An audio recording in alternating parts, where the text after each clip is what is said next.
आप सब लोगों ने देखा होगा कि राहुल जी गुरुद्वारा जाते हैं तब भाजपा ठीक रहती है, राहुल जी जब चर्च जाते हैं तब भी बीजेपी को कोई दिक्कत नहीं है, राहुल जी जब मजार पे जाएं, मस्जिद पे जाएं तब भी भाजपा को कोई प्रॉब्लम नहीं है। मंदिर में जाते ही ऐसा लगता है जैसे भाजपा वालों को कोई जमाल गोटा खिला दिया हो, अचानक से दस्त होना शुरू हो जाता है। ओम का चादर सीधा है, ओम का चादर उल्टा है, और ये वो लोग बोल रहे हैं जो गुफा में चश्मा लगा करके ध्यान करते हैं। लोग खिड़की दरवाजा बंद कर लिए लेकिन छत पे चले गए भाजपा ऑफिस के, और वहां से जो है यात्रा को हेलो हाय करना शुरू कर दिया। क्या करेंगे? क्योंकि यह यात्रा जिन सवालों को लेकर के चल रही है ना, वो कांग्रेस के सवाल नहीं है, वो देश के सवाल हैं। हम खास तौर पे भारत जोड़ो यात्रा को लेकर के सरकार का और भाजपा का क्या रवैया रहा है उस पर बात करेंगे। मैं सबसे पहले आपको ये कहना चाहता हूं कि आप सब लोगों ने देखा है शुरू से ही, जब से इस यात्रा का अनाउंसमेंट हुआ है, जब से इस यात्रा की घोषणा हुई है, खास करके भाजपा ने इस यात्रा पर चौतरफा हमला करना शुरू कर दिया। इसके अलग अलग बिंदु हैं। सबसे पहला हमला यह बोल करके किया गया कि भारत तो जुड़ा हुआ है, क्या जोड़ने के लिए निकले हैं? भारत जो है दुनिया की सबसे बड़ी अर्थव्यवस्था बन चुका है, मोदी जी के नेतृत्व में हम लोग जो है दोबारा विश्व गुरु बन चुके हैं, भारत लगातार जो है विकास कर रहा है, तो ऐसी कौन सी जरूरत आन पड़ी है कि आपको भारत जोड़ने की जरूरत है? आप लोगों ने यह सवाल कहीं ना कहीं सुना होगा, देखा होगा, आपके व्हाट्सएप पे आया होगा, आपने जो है अपने टीवी चैनल पे जो है बीजेपी जब बोलती है इसको तो इसको चलाया होगा, और चर्चाओं में भी भाजपा के लोग बार बार ये बोलना शुरू किए कि भारत तो जुड़ा हुआ है, तो क्या जोड़ने के लिए निकले हैं, इसकी जरूरत क्या है?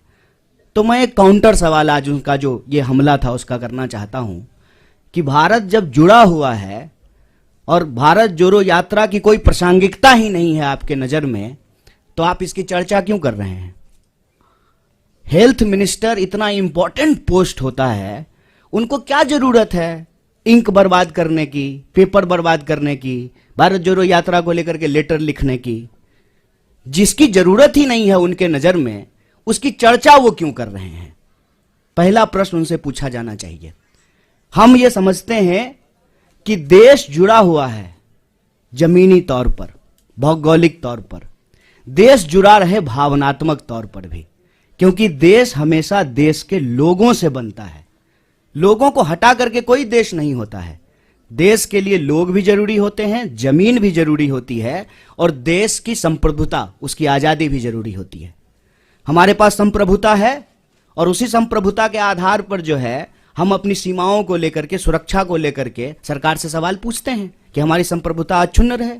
देश हमारा जमीन से जुड़ा हुआ है, लेकिन देश के लोग भी जुड़े रहे ना।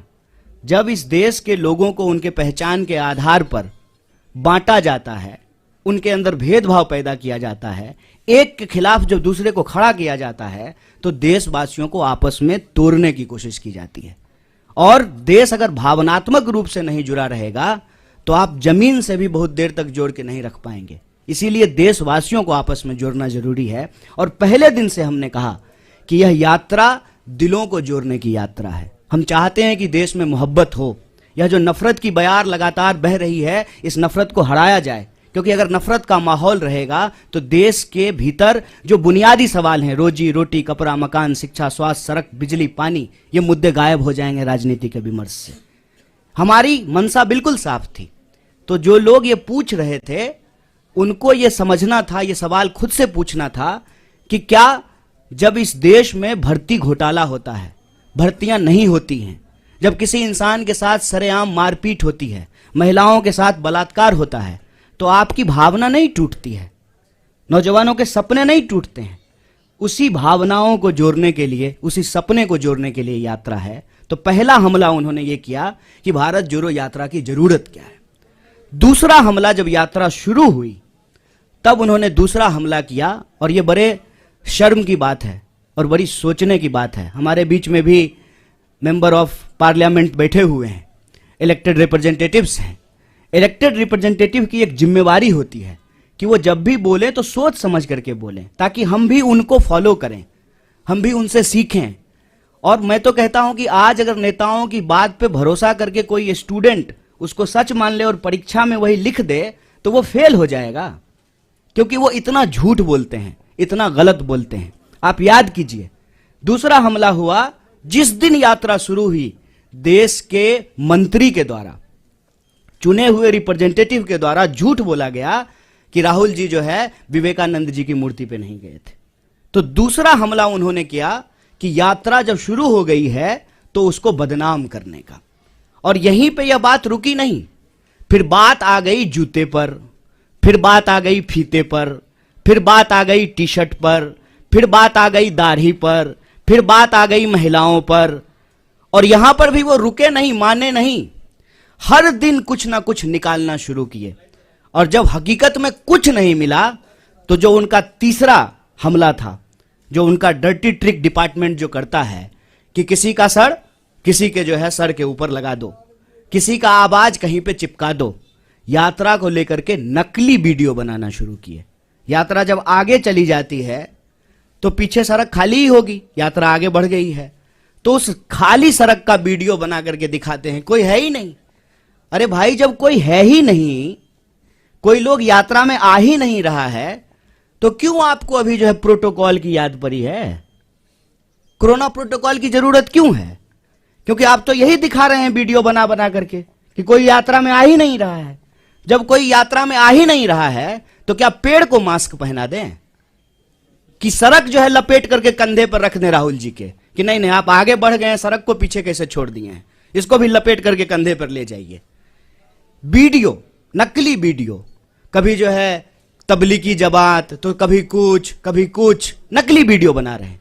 जबकि यात्रा में जो लोग शामिल हैं वो देखते हैं सबसे आगे इस देश का राष्ट्रीय ध्वज होता है। और जयराम जी, दिग्विजय सिंह जी, इनसे हम नौजवानों को सीखना चाहिए कि लगातार वो उस झंडे के साथ चलते हैं। हमारा सेवा दल जो हमारे स्वतंत्रता आंदोलन के जमाने के जो गाने हैं उसको गाते हुए चलते हैं। पीछे जो है हमारा एक बैंड पार्टी होता है जो म्यूजिकली जो है देशभक्ति गानों को बजाता है और उसके पीछे जो है वो राहुल जी चलते हैं। तब जो है इस यात्रा के ऊपर जो है देशद्रोह जैसे कालिख लगाने की कोशिश करना, गलत वीडियो बना करके इसको बदनाम करना, ये इनका तीसरा हमला है।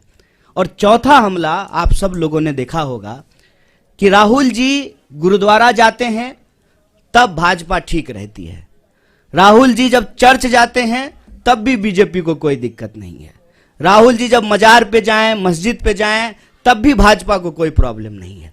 मंदिर में जाते ही ऐसा लगता है जैसे भाजपा वालों को कोई जमाल गोटा खिला दिया हो, अचानक से दस्त होना शुरू हो जाता है।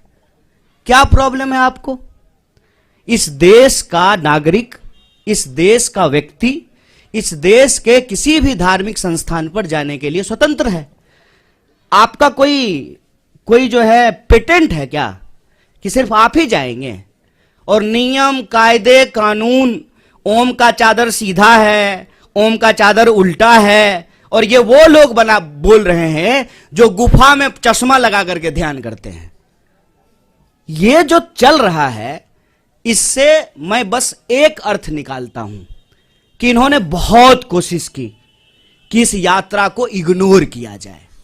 इनसे इग्नोर नहीं हो पा रहा है। बहुत प्रयास किया, बहुत समझाया अपने कार्यकर्ताओं को कि यात्रा गुजर जाए, बिल्कुल खिड़की दरवाजा बंद कर लेना।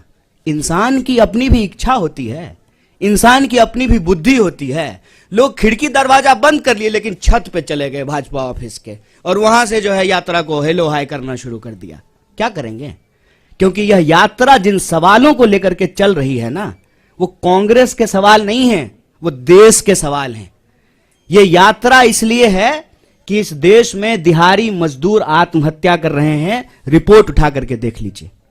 यह यात्रा इसलिए है कि इस देश के नौजवानों के सपने टूट रहे हैं। अब किसान के साथ साथ नौजवान भी आत्महत्या करने पर विवश हैं।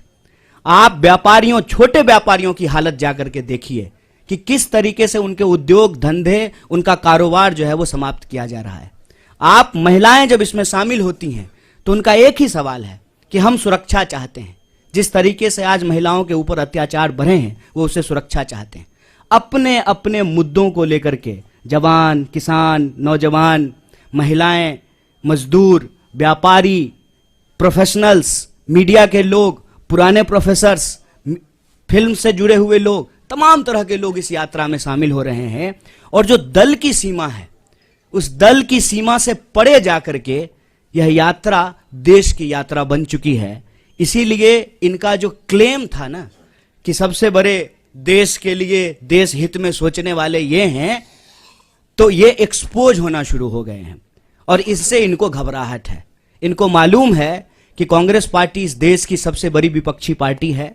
इस पार्टी ने इस देश को आजादी दिलाई है और आजादी के ऊपर जो आंच आई है उसको लेकर के डट करके कांग्रेस सड़कों पे उतर गई है, खड़ी हो गई है।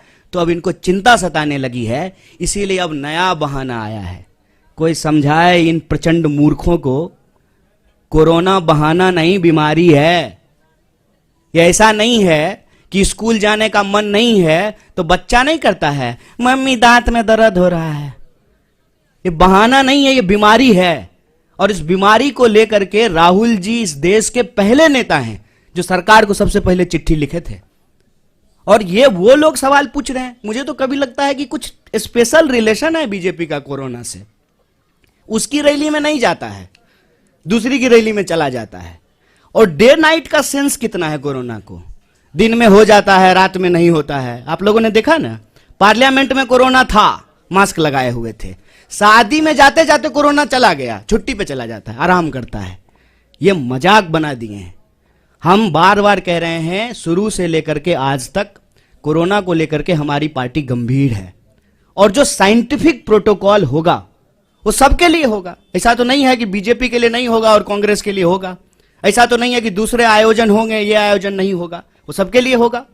तो उस पे जो है हम उसको फॉलो करेंगे, जैसे पहले फॉलो किया था। और सरकार को भी बताएंगे जहां सरकार गलती करेगी। और जनता के सवाल को लेकर के जो ये यात्रा है, रोजी रोटी, कपड़ा, मकान, शिक्षा, स्वास्थ्य, सड़क, बिजली, पानी के जो सवाल हैं, ये यात्रा भी चलेगी। इनको जितना दम लगाना है लगा लें। ये इग्नोर करके देख लिए, बदनाम करके देख लिए, मंदिर क्यों जाते हैं, मस्जिद क्यों जाते हैं, टी शर्ट कौन सा पहन लिया है, ओम का चादर सीधा है कि उल्टा है, इन्होंने सब कुछ कर लिया। लेकिन यात्रा देखते देखते, हेलीकॉप्टर से नहीं, ट्रेन से भी नहीं, पैदल चल करके, पांव से यात्रा कन्याकुमारी से दिल्ली पहुंच गई। और दिल्ली जब पहुंच गई है ना, तो दिल्ली की तख्त जो है इनको हिलती हुई नजर आ रही है। तो एक बार और रिमाइंड करा देते हैं उनको, जो पहले भी कहते थे, इस यात्रा का उद्देश्य इलेक्शन नहीं, इमोशन है।